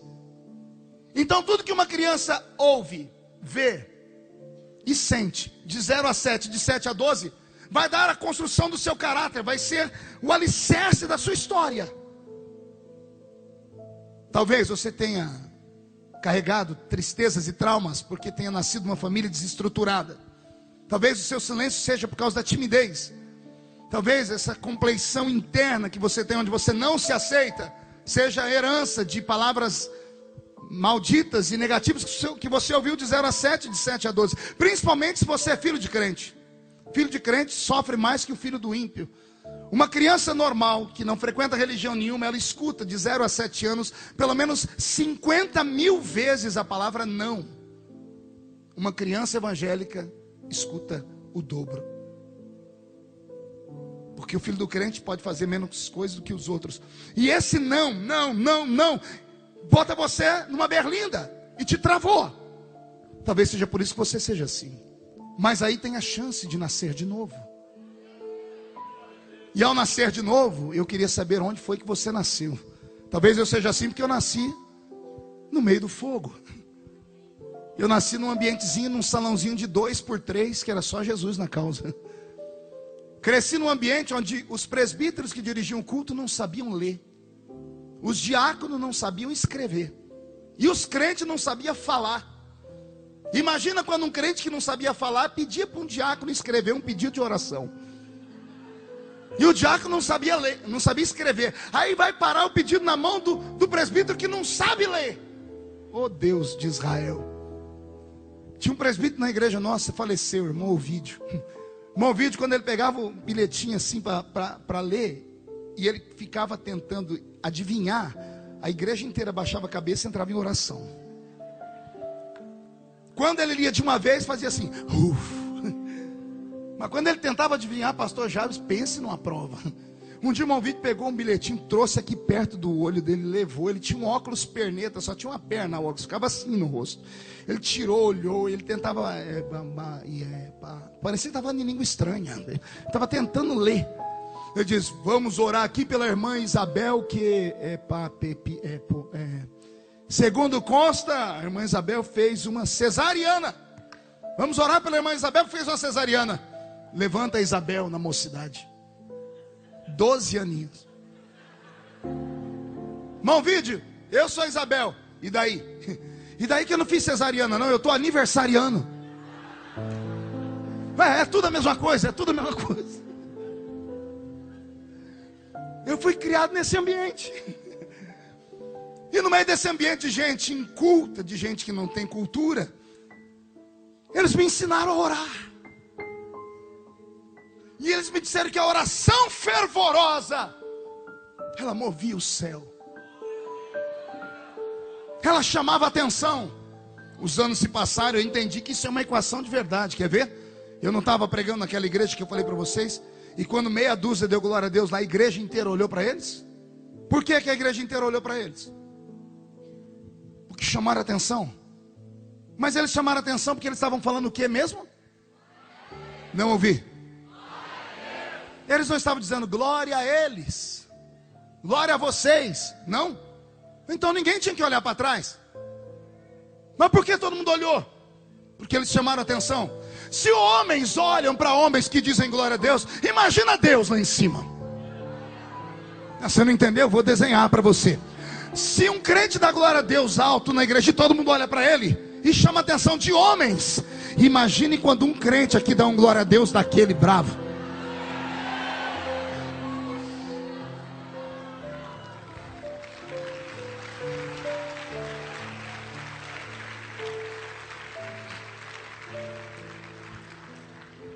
Jesus disse a Nicodemos naquele dia: o vento sopra onde quer. Ele não sopra onde eu quero. Ele não sopra onde você quer. É onde Ele quer. Ninguém ouve a sua voz. Ele não anuncia que está chegando. Ninguém sabe de onde vem nem para onde vai. E Jesus estava dizendo: Nicodemos, aquele que tem a percepção do Espírito, ele é desse jeito. Ele fica invisível aos olhos dos homens. Não é isso que você precisa nesses dias? Não é essa a sua oração para que as pessoas parem de perseguir? Para isso você tem que ficar invisível. Mas não tem nenhuma fórmula, não inventaram a tinta invisível nessa terra ainda. Mas a minha Bíblia diz que aquele que tem o Espírito pode ficar invisível aos olhos dos homens. Deus quer cercar a sua vida de fogo. Deus quer cercar a sua história de glória. Deus quer devolver para você a sensibilidade. Deus quer que você volte a sentir a presença dele no culto. Pastor, o senhor é daqueles crentes, daqueles pregadores de sentimentalismo. Chame do que quiser, meu amigo. Mas eu sirvo um Deus que é vivo. Eu posso não ver ele, mas ele me vê. Eu posso não tocar nele, mas ele pode tocar em mim. E ele está tocando em você agora. O que está faltando para você é azeite na sua botija. Está faltando você voltar a falar em línguas estranhas. Está faltando você chegar no culto um pouquinho mais cedo e começar o culto ajoelhado no banco. Está faltando você fazer umas campanhas de jejum, você e sua família, mortificar a carne. Está faltando você fazer um jejum de televisão, de WhatsApp, de Facebook.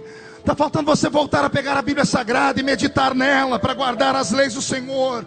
Está faltando você perguntar a Deus o que é que Ele quer da sua vida. Eu creio que eu não estou pregando para homens e mulheres normais aqui. Os normais jamais ouviriam o que eu estou pregando e ficariam sentados, já teriam ido embora. Eu estou pregando para homens e mulheres que são sobrenaturais. Você pode não acreditar, mas esse irmão que está do seu lado, ele tem uma brasa de fogo dentro dele. Talvez a brasa esteja tampada por cinzas, mas se o vento soprar nessa noite, se o vento soprar nessa noite, esta brasa vai encandecer. Eu queria saber que tipo de fogo você tem dentro de você. Você tem um fogo de uma vela, ou você tem uma brasa de fogo? Qual a diferença, pastor? A diferença de uma vela e de uma brasa de fogo é uma só: sopra o vento sobre eles. Sopra o vento na vela e ela apaga. Sopra o mesmo vento na brasa de fogo e a faga encandece, ela incendeia. O meu Deus está me dizendo que Ele vai te dar autoridade nessa noite. Quando sair por aquela porta, os seus pés sairão calçados com um sapato invisível que olhos não contemplam, mas uma glória de Deus vai sair com você. Quando você colocar os pés na rua da sua casa, os demônios que mandavam naquela rua já estarão com as malas arrumadas para ir embora. Não vai sobrar Zé Pilintra, Zé Pilantra, Chucaveira, Tranca-Rua, Preto Velho. Nenhuma maldição chegará à sua tenda, porque a glória do Senhor vai incendiar a sua alma. Tem alguém que acredita nessas coisas? Então cadê você que entende de sensibilidade para buscá-la? Precisamos voltar a buscar a presença do Espírito Santo nos nossos cultos. Precisamos voltar a acreditar que os dons do Espírito não desapareceram. Precisamos voltar a crer. Ah, pastor, mas esse tipo de avivamento custa muito caro. E como custa? Esse tipo de avivamento, pastor, traz alguns transtornos. Sim, ele traz. Esse tipo de avivamento, pastor, ele pode gerar algum tipo de fanatismo. Sim, ele gera e vai gerar. Mas são situações que podem ser comedidas se tiver alguém para ensinar e ter paciência. Eu prefiro uma igreja viva, com um monte de meninos que eu tenho que cuidar deles, chamar no fim do culto, falar: você não pode gritar tanto assim, você não pode sair correndo pela igreja, mas por favor não deixa a chama apagar, do que pregar para um grupo de pessoas que parecem zumbis, meio vivos e meio mortos. Você não pediu para Deus falar com você hoje? Ele está dizendo: quer ver a sua empresa voltar a crescer? Entra amanhã pela porta dela falando em línguas estranhas. Chama a cafeteira, porque geralmente é a cafeteira. Chama a menina que varre a empresa, geralmente esse povo, esses são do mistério. Você tem uma crente que trabalha lá, chama ele. Fala assim, vamos fazer uma oração aqui, ninguém precisa ver. Vamos fazer uma oração nós aqui. E deixa esse povo buscar a Deus lá, para você ver o que vai acontecer. Faz isso no seu consultório. Faz isso na sua casa. Faz isso com seus filhos. Entra no quarto do seu filho, ao invés de dar sermão para desligar o celular ou aquilo, diz: filho, vamos orar aqui 5 minutos. Agarra a mão dele e faz uma oração igual a que você aprendeu quando era criança. Comece a orar até o corpo arrepiar. O diabo não respeita gravata. O diabo não respeita anel de formatura. O diabo não respeita dólares. O diabo não respeita pessoas intelectuais. Mas o diabo não suporta um crente canela de fogo, cheio do Espírito Santo. Não suporta.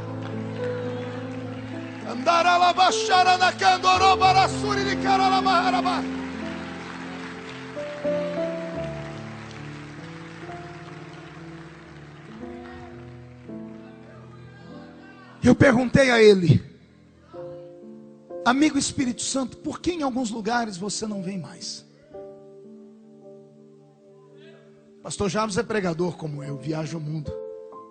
Por que em alguns lugares a gente nem consegue pregar, Pastor Jabes? De tanta glória. A gente é obrigado a ficar falando: irmão, calma, senta, para. E por que em alguns lugares a gente prega, parece que a gente vai morrer. Termina o culto, os rins da gente estão ardendo. Dias atrás eu estava dando uma entrevista, porque agora onde eu vou todo mundo quer entrevista. Aí entrou um crente no ar, mas daqueles, e falou assim: ô pastor, como é que o senhor se sente pertencendo a uma geração de pregadores que não tem unção? Me deu uma raiva, rapaz. Eu falei: como assim? Eu sou de uma época que os pregadores, quando pegavam o microfone e saudavam a igreja, acabava o culto.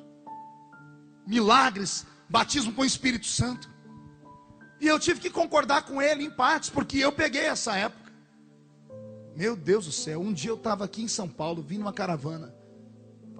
Pastor Jabes até falou do pregador hoje que morreu no avião. Eu era menino, vim ver. E eu nunca vi um negócio daquele, uma multidão no estádio, um pregador doido, Pinel. Olha como é que ele começou o sermão dele. Maldito seja o nome do Pai. Maldito seja o nome do Filho. E eu era um jovem crente, assim, ele não vai falar o resto. E ele falou: maldito seja o nome do Espírito Santo. Um monte de pastor levantou para ir para o lado dele e ele gritou: é o que eu escutei o inferno gritar. Mas aqui nós gritamos: bendito seja o nome do Pai, bendito seja o nome do Filho, bendito seja o nome do Espírito Santo. Pastor Jabes, acabou o culto. Acabou o culto naquele dia. Eita, na gassuriria machada. Aí eu falei para aquele irmão: irmão, você não está de todo enganado não, mas o problema não é que os pregadores não têm unção. Nós nunca tivemos uma geração com pregadores que tivessem tanto conhecimento, acesso livre à internet. Os pregadores falam 2, 3 horas, comentam coisas interessantíssimas, citam filosofia, história, falam de tudo. Conhecimento nós temos. O problema não é falta de orar, porque nenhum pregador é louco de tomar uma tribuna sem falar com Deus antes. Você acha que é fácil saber da responsabilidade que me foi dada nessa noite de alimentar milhares de pessoas? Não é fácil, nenhum pregador vem para uma tribuna despreparado. Aí eu disse para ele: o problema não somos só nós, o problema é a igreja. E ele disse: por quê? Eu disse: porque no meu tempo de criança, crente só tinha 3 lugares para ir: casa, trabalho e igreja. Alguns estavam começando a melhorar de vida, a encontrar o 4º lugar: casa, trabalho, igreja e escola. A gente não ia em outro lugar. Onde a gente ia, riam da gente, riam do cabelo, riam da roupa, riam da Bíblia, riam do nosso jeito, riam de tudo. A gente só se sentia bem na velha igrejinha de madeira, de banco duro. A nossa alegria era ver um sanfoneiro pegar uma sanfona e apertar ela, e um pandeiro. E os hinos eram aqueles da harpa. Foi na cruz onde um dia eu vi Meus pecados castigados em Jesus. Era isso que a gente tinha. Nós não tínhamos mais do que isso. Não tínhamos livros acerca da Bíblia. Nós só tínhamos a Bíblia. Eu disse os crentes de hoje, a semana inteira na frente da televisão assistindo Babilônia. Nossas meninas querem ser parecidas com a Gisele Bündchen. Nossos meninos querem ser igual Neymar. Nossos velhos pais oraram para Deus dar prosperidade. Deus deu prosperidade. Aí ninguém mais tem tempo de vir à escola dominical, porque o sábado à noite, depois do culto, quando tem, foi para uma balada gospel, foi para um restaurante. Ah, pastor, eu tenho que ter uma vida social. Sim, nós temos que ter, mas ao ponto de sacrificar a nossa vida espiritual. Você entra vazio, sai morto do culto. A nossa geração, ela põe o pé na porta da igreja e não entra. Não sei se você já reparou. Ela põe o pé na porta da igreja e faz assim, ó. Dependendo de quem está no culto, ela vai embora. Vai embora. E quando entra, entra assim, ó. Porque ela já sabe quem vai cantar. Pior, ela já sabe o que a pessoa vai cantar.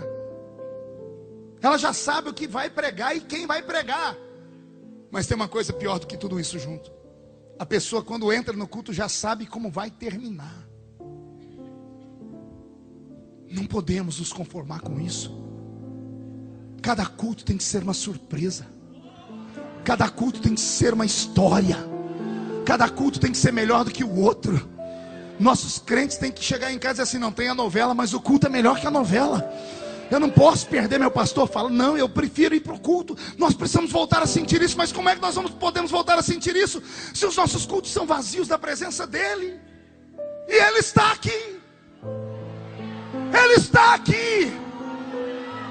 E alguém pode dizer: se o Espírito Santo está aqui, pastor, me diga onde Ele está. Ele estava na porta quando você entrou. Ele olhou para você e o coração dele sacudiu no peito. Ele apertou as duas mãos, olhou para o céu e disse: quem sabe é hoje. Quem sabe hoje ela volta a me chamar. Quem sabe hoje ele volta a me chamar. Quem sabe hoje ele volta a cantar. Quem sabe hoje ela volta a dar glórias. Quem sabe hoje ele volta a falar em línguas estranhas. Quem sabe hoje eles sentem a minha falta.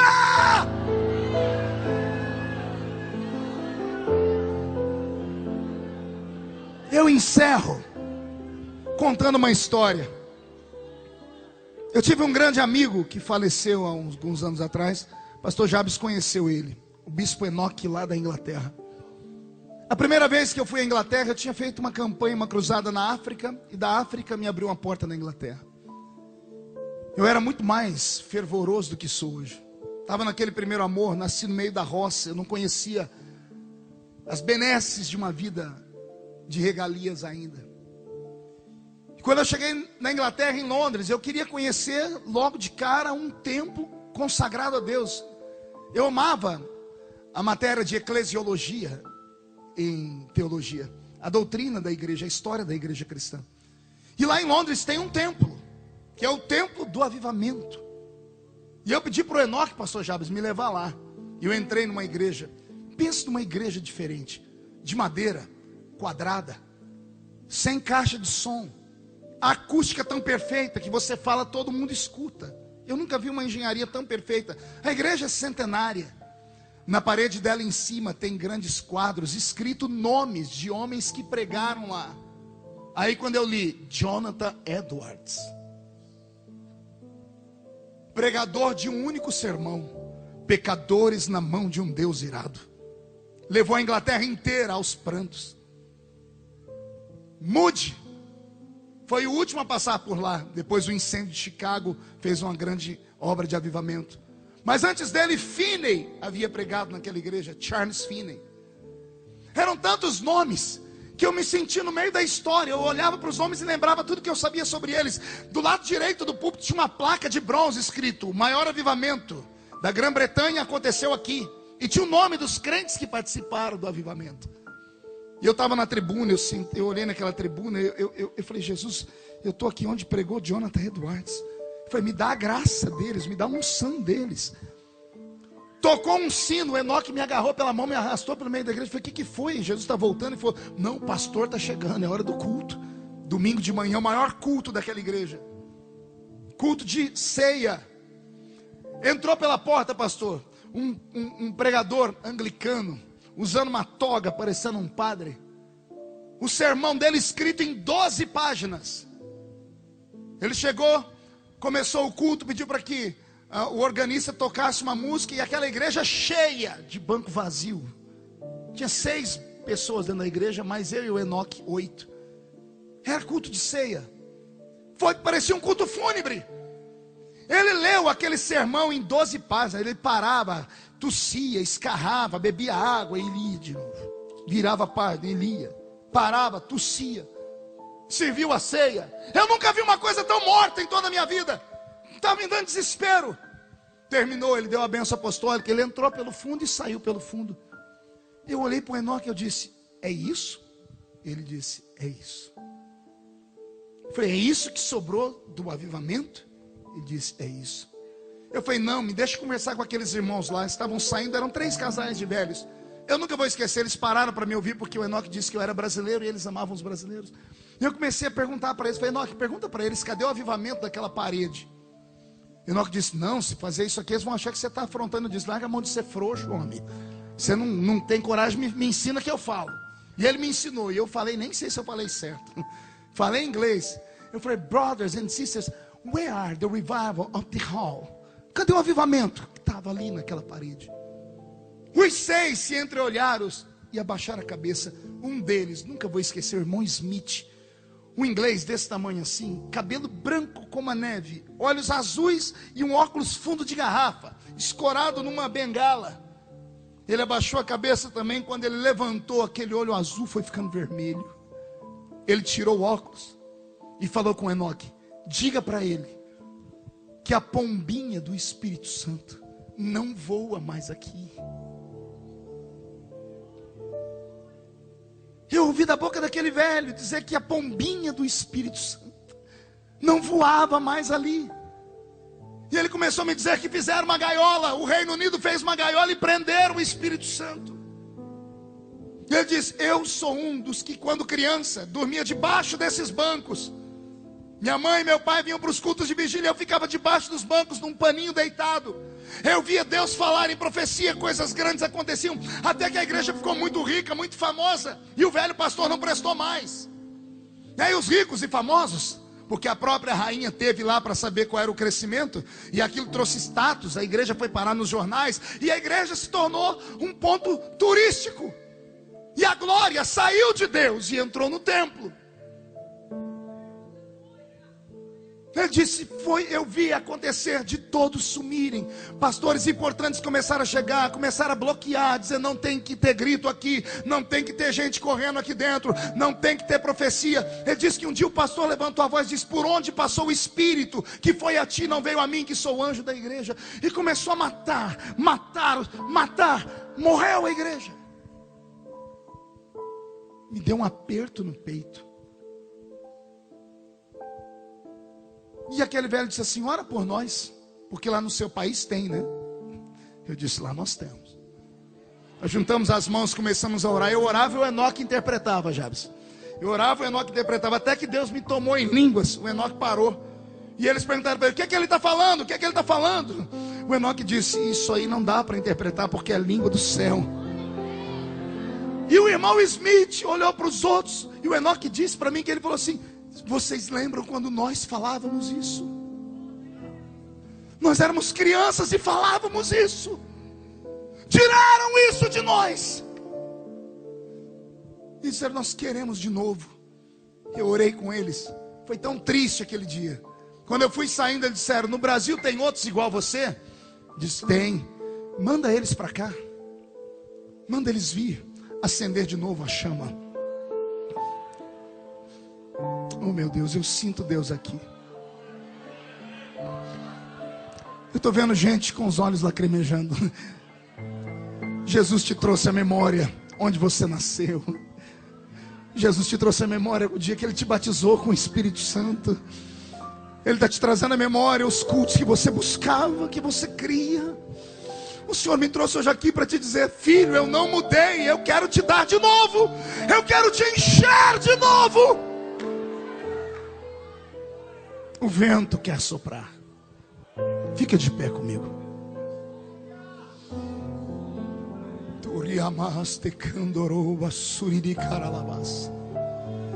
Com autorização do pastor Jabes, eu quero fazer um convite aqui. Antes do convite, eu vou pedir para que ninguém se atreva a sair da igreja antes da bênção apostólica, ainda que o horário estoure uns minutinhos. Não é sempre que temos isso. Feche os olhos, incline a cabeça. Eu não sei se alguém vai ter coragem de atender o meu convite, mas eu vou ter coragem de fazê-lo.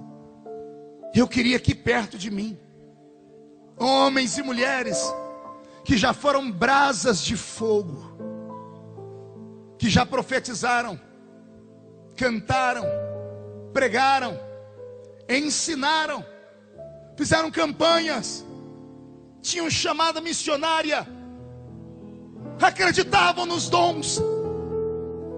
E em algum caminho dessa vida triste, dessa vida difícil que a gente leva, você cruzou com um coveiro espiritual que roubou os seus sonhos, que matou o fervor, que apagou a chama.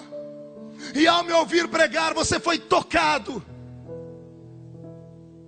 Eu queria saber se você teria coragem de vir aqui no altar, porque o fogo do altar não pode se apagar jamais.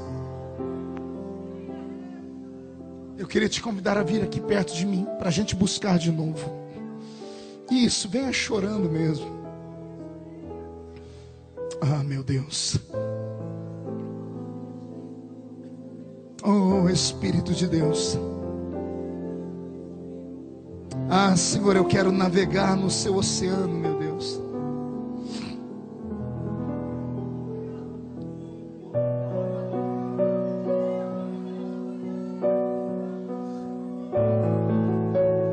Ah, meu Deus.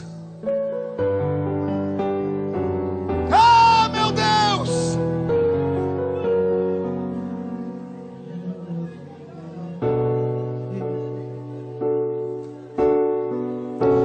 No oceano do Espírito, e ali adorarei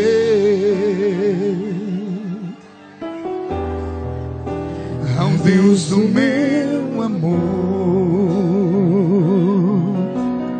Cadê você? Eu navegarei. Isso. No oceano do Espírito. Isso. E ali adorarei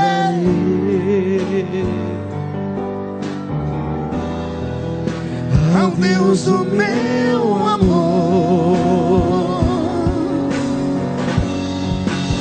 Espírito, Espírito, e desce como fogo, vem como em Pentecoste, e enche-me de novo. Espírito, Espírito, e desce como fogo.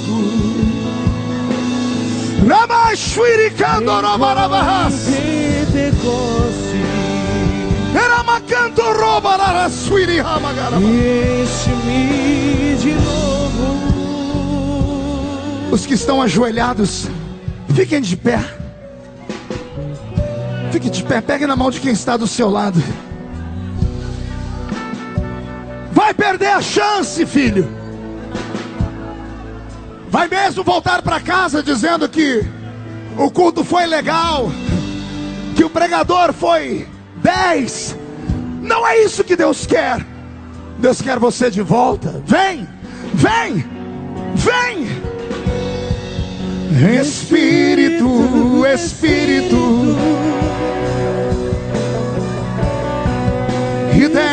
desce como fogo.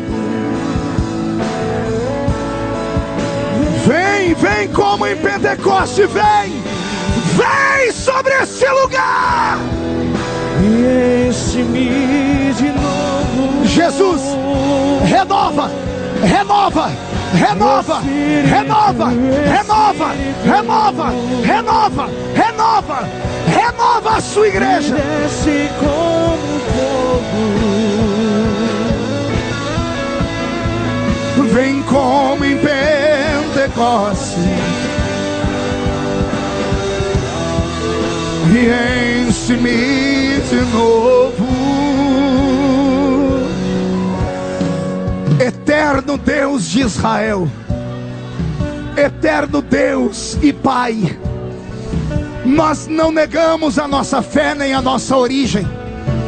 Eu estou aqui nesta noite de avivamento, e aqui na minha frente tem mais de 100 de homens e mulheres que estão pedindo de novo para o Senhor derramar fogo sobre a vida deles. Jesus, abre o céu, faz chover a sua glória nesse lugar. Onde houver alguém batizado com o Espírito Santo, renova, renova, renova, renova.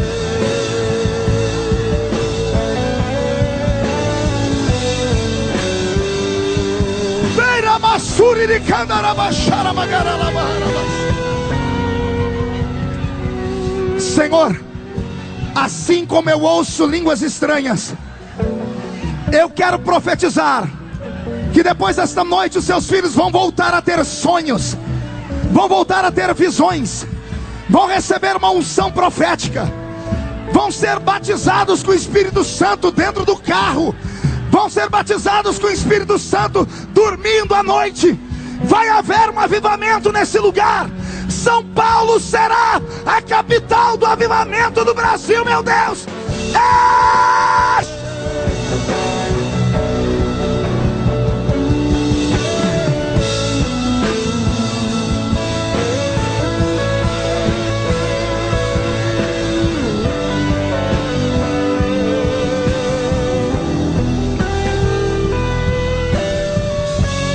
Eu profetizo, meu Deus, que todos os que se predispuseram a sair do lugar e vieram próximos ao altar estão levando uma fagulha da esperança do Pentecoste com eles. Quem viver verá, para ver estes homens e mulheres voltarem a pregar, cantar, profetizar, orar. Vão ver esses homens e mulheres fazerem obras espirituais, porão a mão sobre os enfermos e os curarão, expulsarão demônios, falarão novas línguas. Cerca este povo com a sua glória, meu Pai. É o que eu te peço, em nome de Jesus, seu Filho amado. E toda a igreja diz: levante a mão direita para o céu comigo, toda a igreja.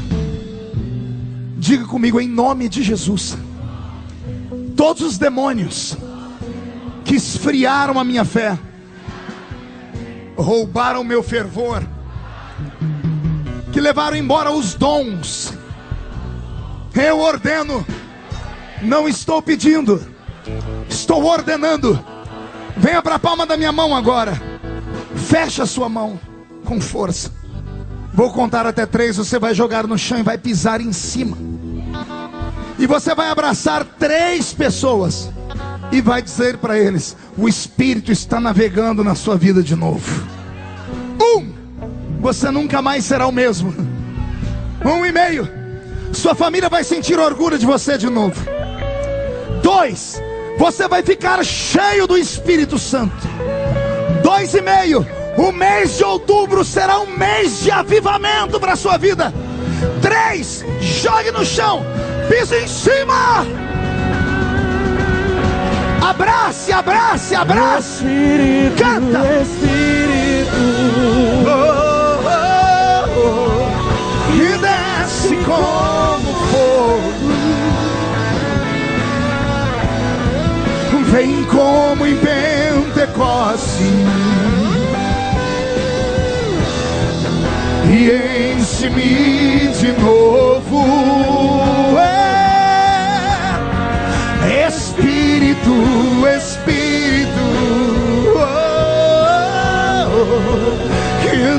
desce como fogo, vem como em Pentecostes e enche-me de novo. Amém? De pé como você está ainda, continue orando. Com autorização do pastor Jabes.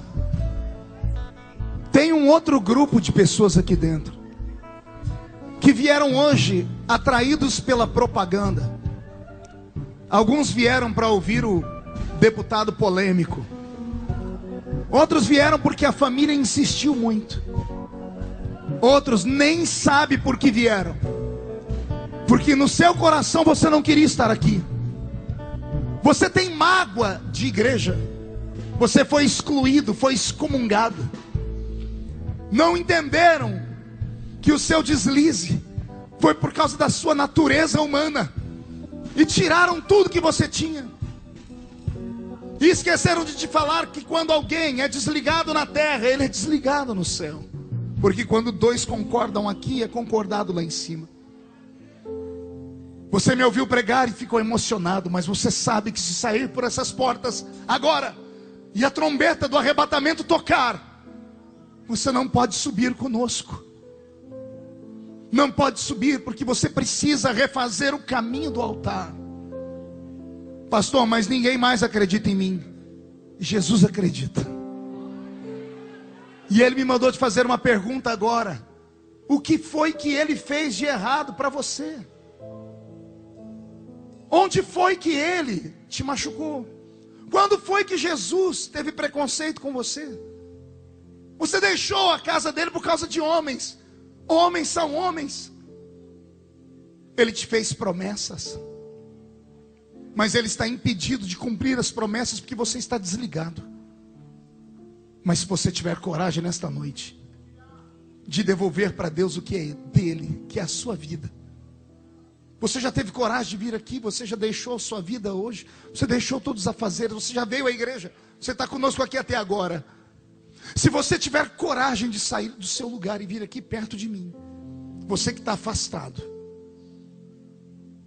que o apelido que a igreja te deu é desviado.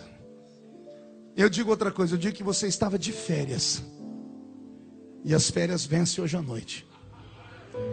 Se você tiver coragem de sair do seu lugar e vir aqui perto de mim, eu vou colocar minha mão sobre a sua cabeça e vou pedir para que tudo que foi roubado da sua vida seja devolvido. E vai ser devolvido com juros e correção monetária. Olha que coisa linda. Os pastores da igreja estão descendo, acho que para receber você. Já está vindo a primeira pessoa. Está vindo a segunda pessoa. Cadê você? Isso, vem chorando, filha. Olha isso, pastor Jabes. Vem. Sai de onde você está, vem. Isso, vem. Vem. Quero Rever meus conceitos e valores. Eu quero reconstruir. Vem. Vou regressar ao caminho. Vou ver as primeiras obras, Senhor. A igreja está em silêncio, mas o céu está fazendo festa. Os anjos estão cantando. Senhor, me arrependo, Senhor. Me arrependo, Senhor. Eu quero voltar ao primeiro amor, ao primeiro amor. Eu quero voltar. Quero ouvir a igreja. Eu quero voltar ao primeiro amor, ao primeiro amor. Eu quero voltar. Enquanto esses estão chegando bem pertinho de mim aqui, que eu ia colocar a mão na sua cabeça, mas os pastores já foram aí e colocaram. Chegue aqui pertinho de mim, chegue mais perto. Eu queria saber, será que tem no nosso meio pessoas que não são evangélicas? Vieram aqui porque são amigos, são parentes. Eu queria te fazer um convite, amigo. Não gostaria de entregar a sua vida para Jesus? O que significa isso? O que significa entregar a vida para Jesus? Imagine que a vida é um carro e Deus está nesse carro, e você é quem dirige o carro. Deus está com você, mas Deus é o passageiro. E o passageiro, você sabe como é que é. Ele diz, breca, mas quem tem o acelerador no pé é você. Ele diz, vira para a esquerda, mas você resolve virar para a direita, porque o carro é seu. Aceitar Jesus como Salvador, amigo, é você estacionar o carro, tirar a chave e dar uma olhadinha em como ele está. O seu carro não aguenta mais 100 metros. Ele não aguenta mais 1 quilômetro. O motor está batendo. Está faltando combustível, ele está destruído. Sua vida está um inferno. Sua família está desgraçada. Seus filhos estão nas drogas. Você está falido. Veio aqui porque alguém disse, meu pastor vai orar e Deus vai mudar a sua vida. Aceitar Jesus é estacionar o carro num estacionamento chamado igreja. Aí você vai lá no banco do passageiro, abre a porta e diz, Jesus, desce do carro e pega a chave do carro. Vou trocar de lugar, o senhor vai para o volante, eu vou sentar aqui do lado. Jesus vai olhar para você e vai dizer, puxa o cinto e dorme, porque a viagem vai ser tranquila. Eu fiz isso, amigo. Todos nós fizemos. Se você quiser estacionar o seu carro, sai do lugar onde você está e vem aqui perto de mim. O amigo que te trouxe, convide a pessoa. Venha, nós vamos orar por você. Tenha coragem. Isso, tem pessoas saindo dos bancos e vindo. Venha. Venha, estaciona o carro aqui. Isso. Oh, glória. Eu falei que barulho não escandaliza, gente. Senhor, me arrependo. Senhor, me arrependo. Senhor, eu quero voltar ao primeiro amor. Ao primeiro amor. Eu quero voltar. Eu quero voltar ao primeiro amor, ao primeiro amor. Eu quero voltar a Deus. Trago essas pessoas bem perto. Mais alguém vai vir? Mais alguém vai vir? Vai perder a chance? Chega mais perto da gente. Isso. Veio e trouxe um bebê bem bonito. Mais alguém? A porta vai fechar. Vai perder a chance de sair daqui salvo. Dou-lhe uma. Mais uma vida está vindo. Cadê você, amigo? Quem faz isso não é um pregador não, gente. É o Espírito Santo. É Ele quem convence o homem. Mais um está vindo.